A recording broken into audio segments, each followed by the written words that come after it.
tudo passa aqui na tela, na tela, na tela, na tela, na tela. Ok, já estamos de volta aqui no seu programa Na Tela, o seu Café com Notícias. Nosso programa todos os dias positivando, trazendo assuntos interessantes para começar bem qualquer manhã aqui na cidade de Parauapebas, através da Band, Canal 30, desde as 7 horas da manhã até ali pertinho das 8 horas. Bom, e eu já começo chamando aqui o Balneário do Camon, na tela as imagens, para a gente falar a respeito desse super balneário que é muito procurado nos feriados, finais de semana e dias de jogos da nossa seleção. Balneário do Camon, um pedacinho do paraíso, no pé da serra, a 8 quilômetros da Palmares Sul. Esse momento delicioso para você curtir com sua família, seus colaboradores, com os amigos. É uma referência em Parauapebas na hora que você quer levar alguém, principalmente para viver momentos maravilhosos e desestressar, além da comida deliciosa do meu amigo Camon. 8 quilômetros da Palmares Sul, estrada do Salobo, um pedacinho do paraíso para você. Nossa enquete está rolando para você participar, mandar a sua opinião hoje e amanhã a mesma enquete. Estamos perguntando o seguinte: quem fica na rodada que começa amanhã, hein? Quem fica? Uruguai ou França? Brasil ou Bélgica? Suécia ou Inglaterra? Rússia ou Croácia? Esses jogos acontecem, portanto, sexta e sábado, e você manda a sua participação com a gente, dando aí o seu pitaco. Sua participação pode acontecer pelo WhatsApp 99184-2017, na tela.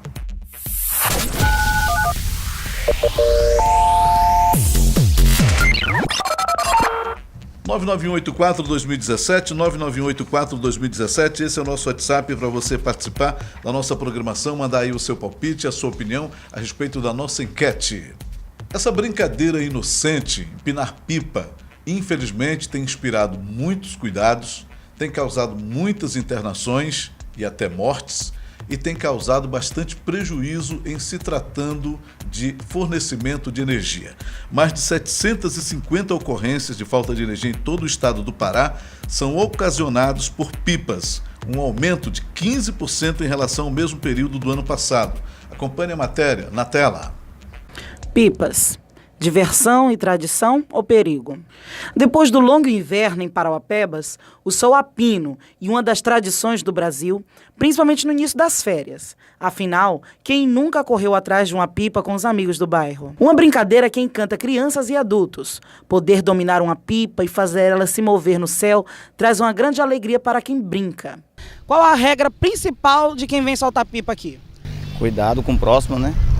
O cerol não muito longo, o cerol mais na ponta para não ficar exposto abaixo da rede elétrica. E também um local apropriado, né? Caçar um local bom, não empinar em qualquer lugar. Até por causa da fiação é um dos fatores mais perigosos para quem empina. E para quem não empina com segurança é mais perigoso ainda para quem vai passando, para quem não tem nada a ver. Sem orientação, empinar pipa pode se tornar uma brincadeira fatal que pode até tirar a vida de uma pessoa. No estado do Pará são registradas várias ocorrências, né, relacionadas a esse tipo de atividade aí, que é o empinar pipa, né? Chega o verão, o pessoal começa, né, a empinar pipa e usar principalmente a questão do cerol, né? É um grande problema, né? O problema não é a pipa em si, né? É o cerol que é utilizado na corda, né? Um dos maiores perigos é o contato da pipa com a rede elétrica, que pode ocasionar descargas elétricas, curto-circuito e incêndios. Só neste ano, mais de 2.000 ocorrências de falta de energia já foram registradas no Pará por causa da brincadeira. Outro problema grave que tem sido discutido e divulgado já há muitos anos é o uso da linha de cerol. O cerol é uma mistura cortante de pó de vidro e cola de madeira, utilizado na linha da pipa com o objetivo de cortar a linha da outra pipa oponente.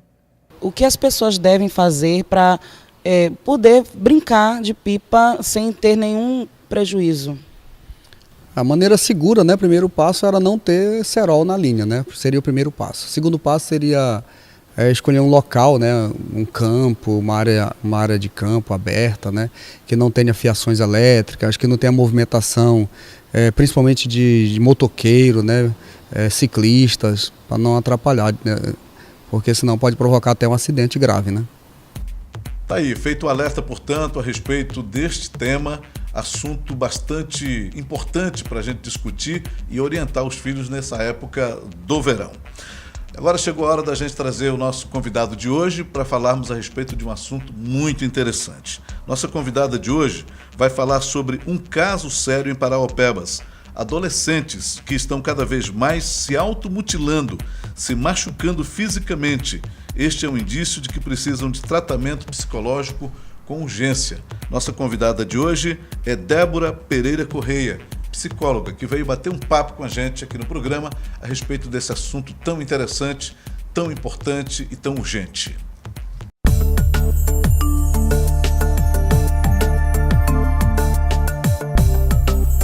Débora, seja muito bem-vinda. Um prazer recebê-la aqui no programa para a gente tratar de um assunto, né, tão espinhoso e ainda tão abordado superficialmente. Estive pesquisando na internet, observei que o assunto não é tão incomum assim, né? Que o problema existe. O detalhe é que, como muita gente que se automutila guarda segredo, mantém aquilo ali debaixo de 7 capas, quase sempre isso não vem para discussão, para o debate no dia a dia, né? Sim. Aqui em Paraopebas, especificamente, para a gente puxar um pouco, né, o assunto aqui para perto da gente, tem se registrado muito ou nós estamos dentro de uma estatística ali do que poderia ser considerado aceitável? Como é que está isso? Bom dia. Bom dia. Eu gostaria de agradecer a oportunidade de estar falando sobre esse assunto aqui. E por falar aqui sobre a cidade, né, nós estamos vendo sim alguns casos que têm sido registrados, né, e infelizmente alguns casos não têm chegado a nós. E a importância desse momento aqui para a gente estar falando sobre a questão da automutilação é justamente para a gente alcançar esses casos que ainda não foram registrados. Como é que os pais, né, vamos pegar aqui, né, pais ou responsáveis, começam a perceber que a pessoa está tendo isso? Porque ela vai esconder, de certa forma, né? Como é que eles podem detectar que alguma coisa está errada e que, de repente, pode ser isso que está acontecendo? Pois bem, de certa forma, para a pessoa que começa a desenvolver a automutilação, existe uma certa mudança de comportamento. Como você mesmo falou, a pessoa ela fica mais embotada, né? Ela começa a ficar mais restrita, ela começa a se isolar mais, né? Então, é um comportamento que é feito no isolamento, na questão do isolamento mesmo. Uma pergunta que geralmente as pessoas fazem, né? A gente, quando foi levantar essa matéria, acabou ouvindo muito disso, é que as pessoas fazem isso para chamar atenção. Aí é uma contradição, né? Como é que você vai chamar atenção e se esconde o problema? Como é que você quer, de repente, que as pessoas notem, mas você começa, por exemplo, a usar a camisa grande, tal, essa coisa toda, e esconde de qualquer modo ali. Então não é só isso não, né? Pelo contrário, não é uma forma de chamar atenção. É uma forma de tornar física uma dor psicológica, né? Então, a dor interna é tão forte que o corte precisa vir para se tornar físico e sanar uma dor intensa, às vezes difícil de ser lidada. E tá aí a necessidade do atendimento. Geralmente é nos braços que as pessoas se cortam, porque ficaria, digamos assim, mais, em tese, né, mais fácil. Não, pode ser nos braços, nas pernas, e a automutilação ela não está só restrita a cortes, ela está também para queimaduras, mordidas e várias outras formas de provocar a dor. Então pode ser nos braços, nas pernas, e normalmente a pessoa vai esconder, porque a intenção não é chamar a atenção, não é isso. Doutora, quando a senhora fala a respeito de que é a tentativa de externar, né, de trazer para fora uma dor que está lá dentro, que é uma coisa psicológica, que é uma coisa na alma. Como é que vocês, profissionais, podem lidar com isso? Como é que, uma vez detectando que uma pessoa está se automutilando e que as causas são estas, como é que vocês vão fazer para se aprofundar, para ir até lá, o ponto que está gerando tudo isso?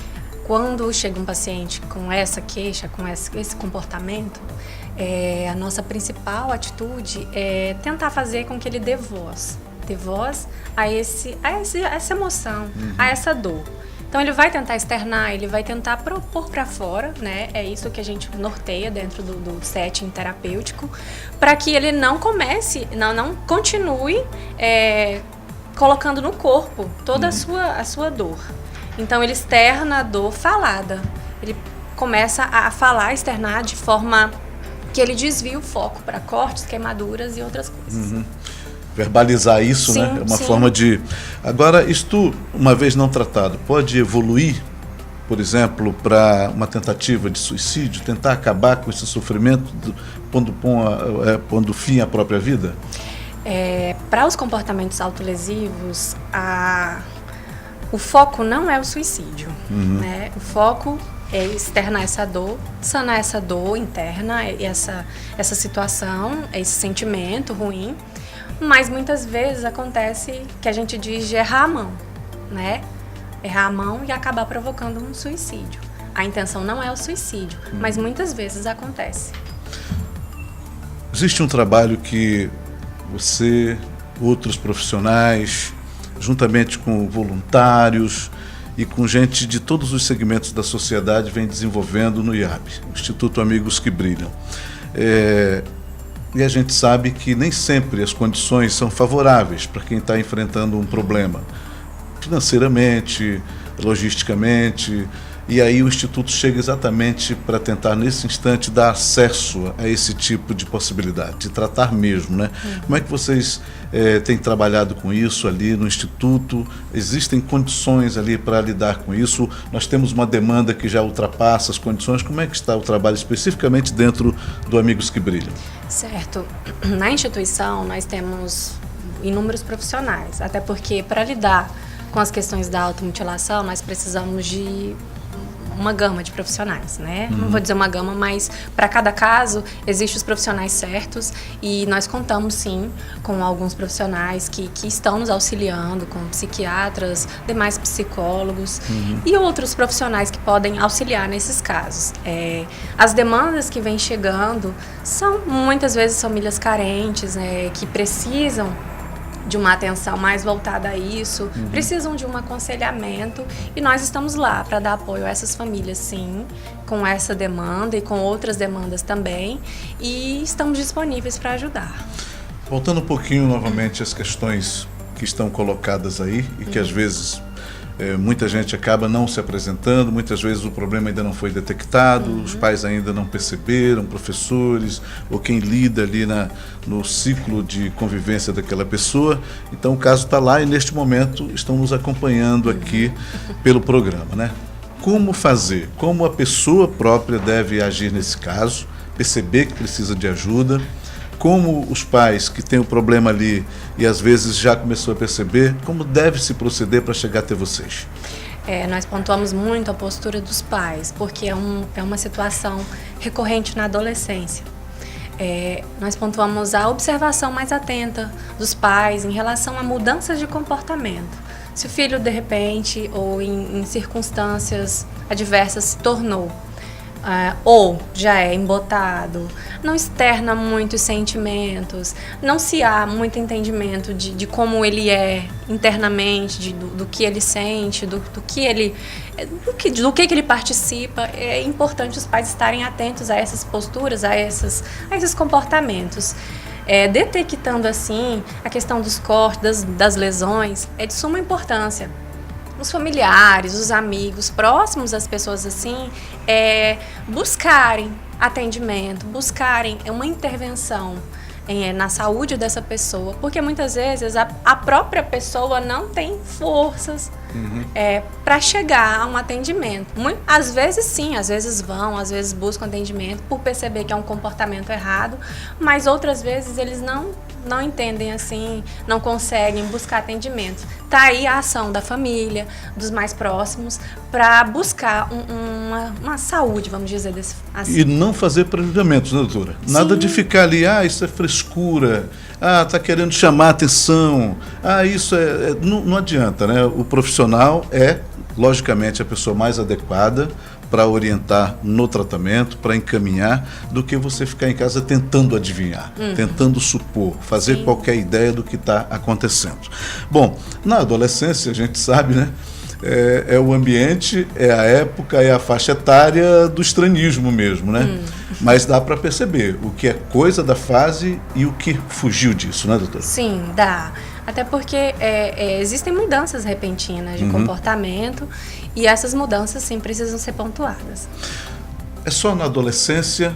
Isso pode ultrapassar essa fase da vida? Pode também acontecer um pouco antes, no caso de crianças, ou não? Essa é uma faixa onde se observa mais? Acontece bastante com adolescentes, sim, mas não é restrito, né, a essa faixa etária. Acontece, sim, com adultos, com qualquer faixa etária, incluindo crianças. E neste caso das crianças, aqui em Paraupebas, tem se observado, já principalmente lá na instituição? No momento, na instituição, casos com crianças ainda não observamos. Mas, pelos registros que a gente tem bastante, estuda muito, a gente busca bastante aprofundamento nesse sentido. A gente tem relatos, sim, de crianças com esse tipo de comportamento. Mas, para a gente, a demanda maior são com adolescentes. Deixa eu colocar uma coisa aqui que eu acho que é interessante a gente chamar a atenção, né?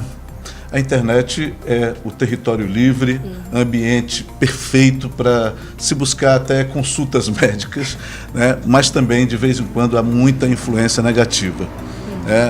Houve uma época em que se discutiu muito a questão da bulimia e que as moças, muitas delas querendo o corpo perfeito, acabavam embarcando num grupo que na época se retirou do ar, criou-se muita polêmica, chamado ANA, que era uma atribuição, uma referência à anorexia, né?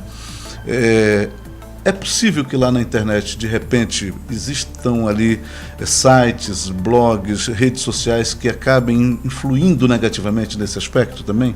Existe muita informação, vocês detectam isso em algum momento? Sim, essas informações, infelizmente, não há como ter um crivo, né? Elas chegam, sim, relatos, às vezes incentivos. Então, na internet a gente encontra de tudo um pouco. É mesmo, é? Infelizmente. E inclusive isso, né? Tá sim, lá. sim. Então, aí a gente pontua bastante. Existe, sim, a necessidade de uma atenção redobrada dos pais, né? Uma atenção bastante cuidadosa. Não no sentido de invadir a privacidade, mas no sentido de preservar a vida. É nesse sentido que a gente precisa estar. A automutilação não é uma doença, né, doutora? Ela é um sintoma, ela é uma, digamos assim, exposição do que, a senhora já colocou aqui, acontece lá dentro, né? Sim. Então é preciso ser tratado diferente de uma doença, né? É preciso ser tratado com carinho, é preciso ser tratado com atenção, com um tanto quanto de psicologia dos pais ou responsáveis ali, né? Sim, é preciso ter esse olhar cuidadoso, sim.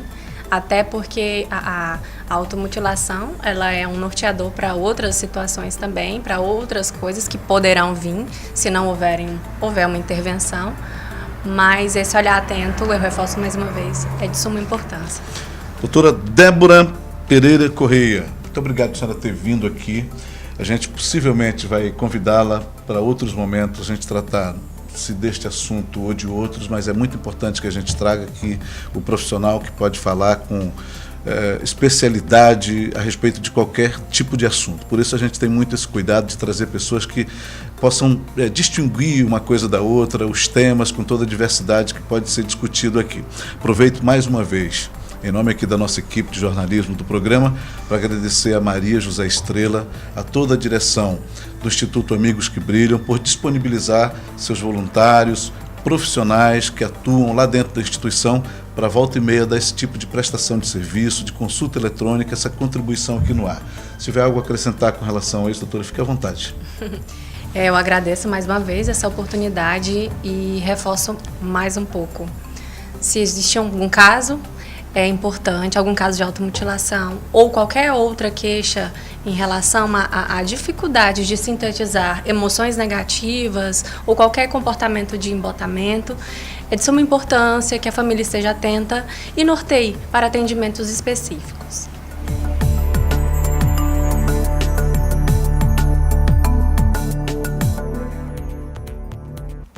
Vou falar para você agora da Plangecom Manutenção e Serviços. Imagens na tela para você. A fábrica de produção é no setor industrial e escritórios localizado na Rua A, 119, Cidade Nova, ali no Primavera, Cidade Nova, na Rua A, bem pertinho de você. Está a fim de desenvolver o seu projeto? Tem aí, portanto, planos de construção civil, grandes estruturas metálicas? Procure a Plangecom Manutenção e Serviços. No próximo bloco, você vai acompanhar tudo a respeito de um bazar do Amigos que Brilham para arrecadar fundos para manter o trabalho da instituição.